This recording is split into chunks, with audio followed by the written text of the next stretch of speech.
Southeastern New England. What does that mean? Well, you're thinking about maybe Fall River, New Bedford, and the Portuguese influence on the cuisine. So in this episode, it's Chorizo Hash, Froached Eggs, and Rhode Island Johnny Cakes. All right, so we're still in New England month, still in February. Like I said, I'm dedicating the entire month of February to New England. And today we're going to focus in on southeastern New England, primarily around the area of Newport, Rhode Island, Fall River, Mass, New Bedford, where they have a heavy Portuguese influence down there. And wow, you take New England food, you add a little Portuguese influence to it, and you get some crazy stuff, some crazy good stuff. So what I'm going to do today is I'm going to make a breakfast meal. And one of my favorite things for breakfast is hash. I love hash. All sorts of hashes. Corned beef hash, lobster hash, red flannel hash. But today I'm going to do kind of a Portuguese influenced hash. I'm going to be making chorizo hash. And I'm going to top that with a Froached egg. And we're going to go ahead and finish off the plate with some real, emphasis on real Rhode Island Johnny Cakes. Not cornbread, Johnny Cakes. So, I'm going to put things together here, get things a little set up, and when I'm all ready to go, we'll come back and we'll get this thing rolling. Now to get this hash going, the first thing I'm going to do is take about a tablespoon of bacon fat and get it into my skillet here and melt that down. I'm also going to go ahead and add in a tablespoon of butter as well. And the next thing I'm going to do is remove the peel off half an onion here and put a rough chop on that, and then I'll get into dicing up my potatoes. So let's get the chop on here.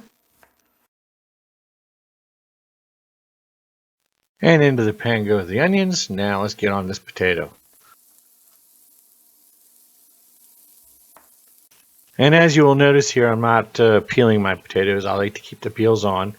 I'm going to put about a quarter to half-inch dice on these potatoes. So I'm keeping that dice fairly small. Alrighty, we're wrapping up the dice on this. We'll get all the potatoes in the pan. Now I'm going to go ahead and begin to saute my onions and my potatoes. I'll give it a pinch of salt and pepper. Give this a little stir. Now let me hold on to this pan so I don't knock it over.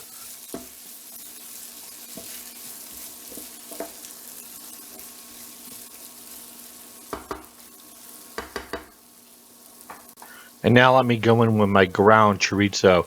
This is about a pound of ground chorizo. Now we'll go ahead. I'm going to go ahead and leave the chorizo on top of my onions and my potatoes, and I'll tell you why. What I'm going to do is add a little bit of water first. And that'll help to steam the potatoes. So I'm kind of using the chorizo as a cover because I want those potatoes to cook down a bit. But I'm also going to go ahead and put the cover on, and we'll steam these potatoes down. Okay, so I moved my hash over to my stovetop. And so what we're going to do now is to get our Johnny Cakes going here. Let me tell you what Johnny Cakes are. Give you a little history on the Johnny Cakes. And some people call cornbread Johnny Cake. I guess they can, because they can, because you can. But really, Johnny Cakes in Rhode Island are sort of like a pancake in a way. They kind of look like a pancake, but they're really kind of like a corn cake. The Johnny Cakes are something that Native Americans passed on to early settlers that they picked up on. It's a very simple item to cook. You don't have to be exact with the ingredients. So the cakes, like I said, kind of look like pancakes. And what I'm going to do is I'm going to make like a maple butter to go on top of our Johnny Cakes. That's going to be really, really good. So, anyways, first of all, I'm going to go ahead and make my maple butter, and then I'm going to show you how to make the Johnny Cakes. So what I have some whipped butter here, and I'm just going to put a bit of whipped butter, which I would have thought may have been a little bit more soft by now, but it's not. And I'm going to add some of my Willis Woods Vermont maple syrup to this, if I can get the cap off.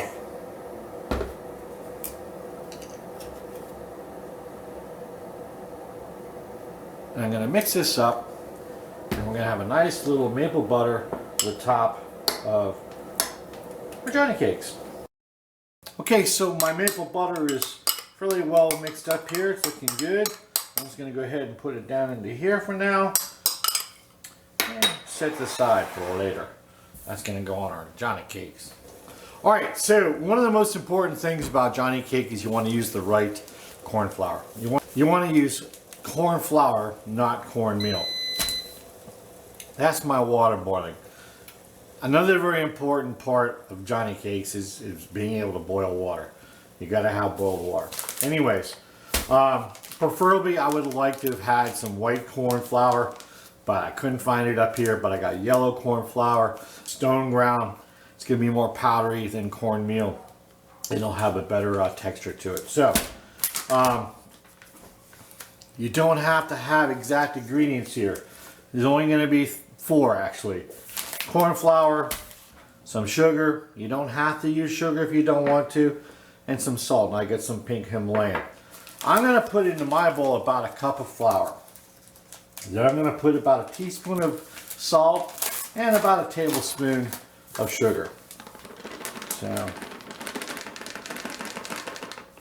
there's about a cup.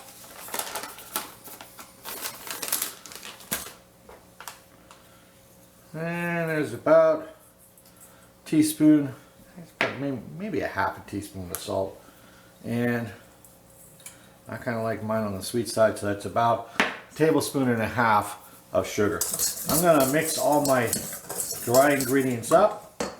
Then I'm going to go in with my boiled water. And I'm going to make this to the consistency of kind of a little bit heavier than pancake batter.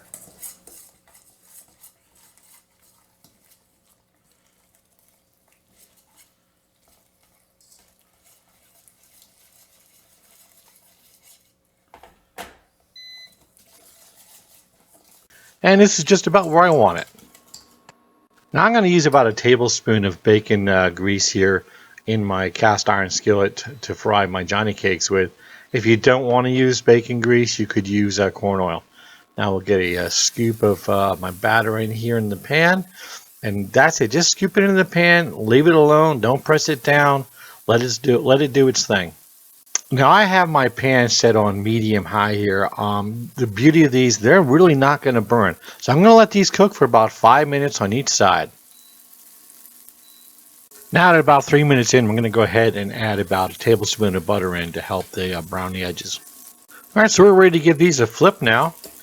And mess that one up a little bit. That's okay. We'll just pull it in there. And I shouldn't have pat that down. But hey, you know, it's still going to be good. Alright, so I'm going to let these go. Actually, I'm going to go ahead and move this pan over to the side so I can start to finish off my hash.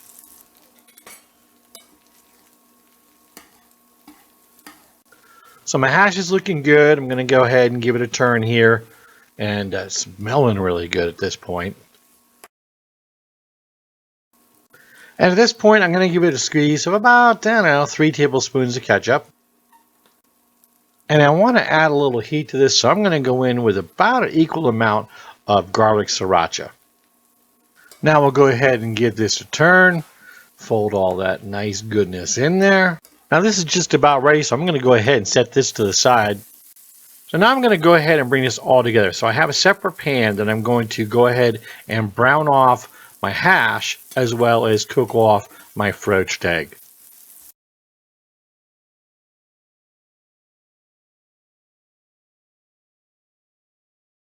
So I'll plate up my hash here and then off to froaching my egg. So you're probably wondering what a froached egg is. Well, it's a cross between a fried egg and a poached egg. So what I'm simply doing is I'm cracking my egg into my pan. I'm going to add a little bit of water to this. I mean, I'm talking maybe like a tablespoon. And I'm going to put the lid on, and the lid is going to go ahead and steam the egg. And the end result is a perfect egg every time. And no need to flip. So I'm going to go ahead and let this steam. So in the amount of time that it takes for the water to evaporate, I'll have a perfectly cooked egg. And it's just about a medium to like over easy. So my egg's just about done. Let me get my hash into place here. We'll get the lid off the egg, and we'll go ahead and drop this egg right on top of our awesome hash here. And there we go, a perfectly cooked Froached egg. Now let's go ahead in with our Johnny cakes that are looking great, nice and brown.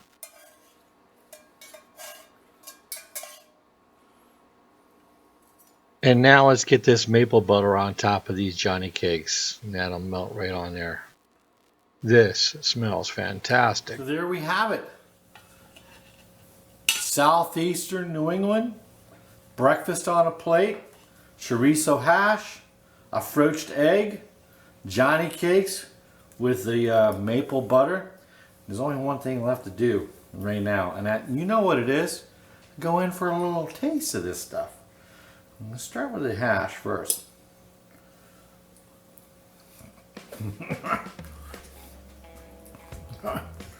That is dang fine. But what you want to do, you don't have to if you don't want to. What I like to do, I like to take that egg, kind of crack it open, let that yolk get into that hash, and go in with the yolk on the hash. It's even better. Oh my gosh. Like I'm in Newport right now, overlooking First Beach, enjoying my breakfast. Don't you wish you had some? Now, for the Johnny cake, which I can smell that maple butter from here, and I can't wait to taste it. Nice and fluffy, not light. That's money. Southeastern New England on a plate for breakfast. I just need a cup of coffee. I screwed up. I didn't make myself a cup of coffee. There you have it, folks. If you like this video, please hit the like button, subscribe, most importantly, share. Hey, and this shout out for this episode is to Naval Education Training Center, Newport, Rhode Island, where I got to go hang out for 3 years and enjoy stuff like this. So, hey, thanks for being with us, and until next time.